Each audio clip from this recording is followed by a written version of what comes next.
What's up everyone, Darcblade here with a patch information video regarding patch 6.00 for PlayStation 4 or 6.0.0.0 for Xbox One for Monster Hunter World. This is also known as the 5th free update.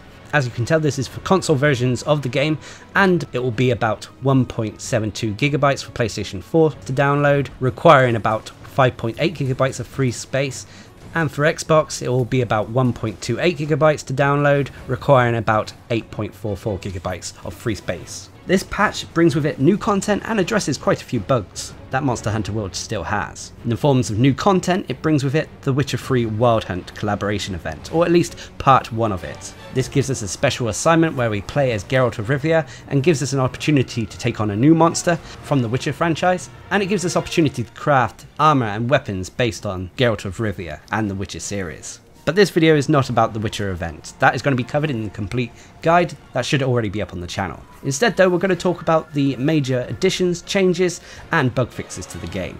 So the first additional change is regarding guild cards.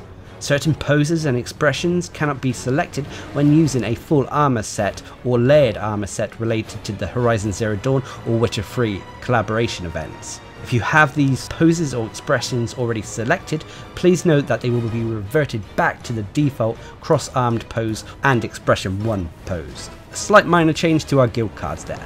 They've also, in regards to major additions as well, new words have been added to the banned word list for simplified Chinese. Anyway, let's move on to bug fixes. Now first with PS4 users.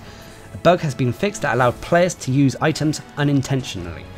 When a weapon is drawn, players can either press square 2 times to sheathe their weapon or hold down square once to do both actions consecutively. However, if the dash settings are changed to allow running by using both L3 and R3, players could use an item unintentionally if they held down the L3 button or tapping the square button.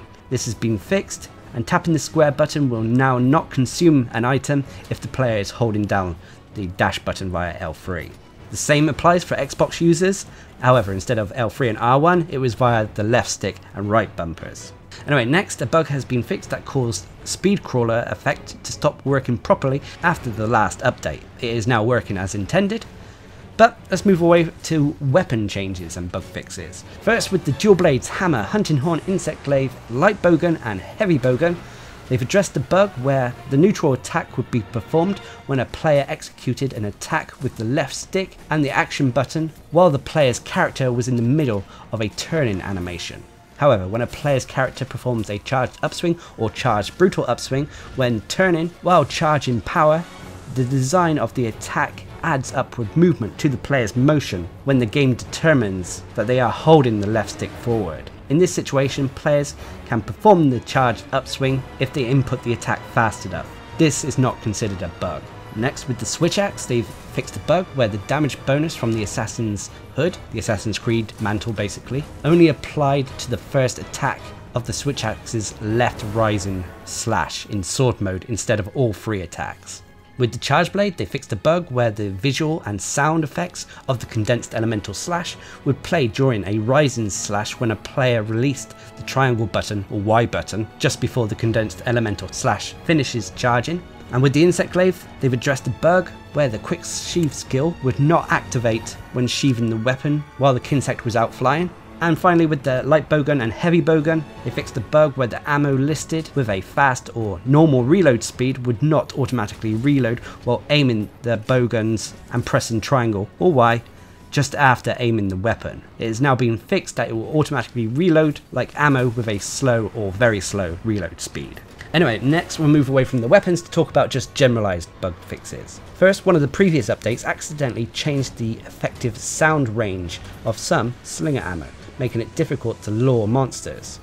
When I mean sound range, I mean in-game sound range, where the monsters would actually hear it. It's been changed back to the values from one of the previous updates, so monsters should be attracted to them more easily. This included scatternuts, flash pods, screamer pods, and bright moss. Next, the bug has been fixed where a monster would be lured to a player's location instead of the location where the slinger ammo was fired during multiplayer quests.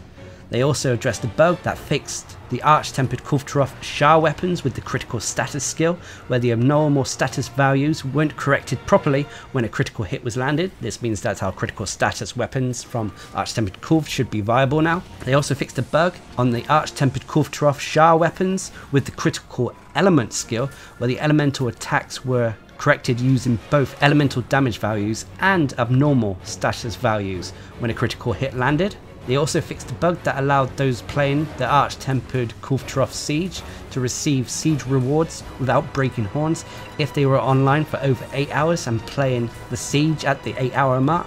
They also addressed a bug that caused the Kulftroff appraisal weapons to be sorted in a strange manner when sorting equipment via weapon trees. The issue affected longswords, sword and shields, dual blades, hammers, hunting horns, lances, gun lances, switch axes, charge blades and bows. They also addressed a bug that would not let players skip the opening cutscene during the Fury of El Dorado quest because the data containing if players skipped the cutscene wasn't correctly delivered and processed if it arrived before the cutscene started playing on someone else's machine. So basically, sometimes when playing the Arch-Tempered Kulftroff, if it looked like no one was skipping the introduction cutscene, it could have been because of this bug, not because they're seeing it for the first time. Next, they fixed a bug where the position of items used to command palicos was changed in the item windows and saved, but would be different once you went back to the game from the title screen. And then finally, they fixed a bug where players would be discovered by Gastodons when hitting them with slinger ammo or shooting near them, or even if players were wearing ghillie mantles or hiding in bushes nearby. Capcom say that even though this bug has been fixed, there is still a chance that the Gastodons can discover you.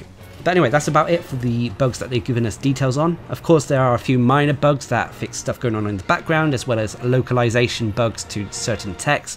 But anyway, that's about it for patch 6.00.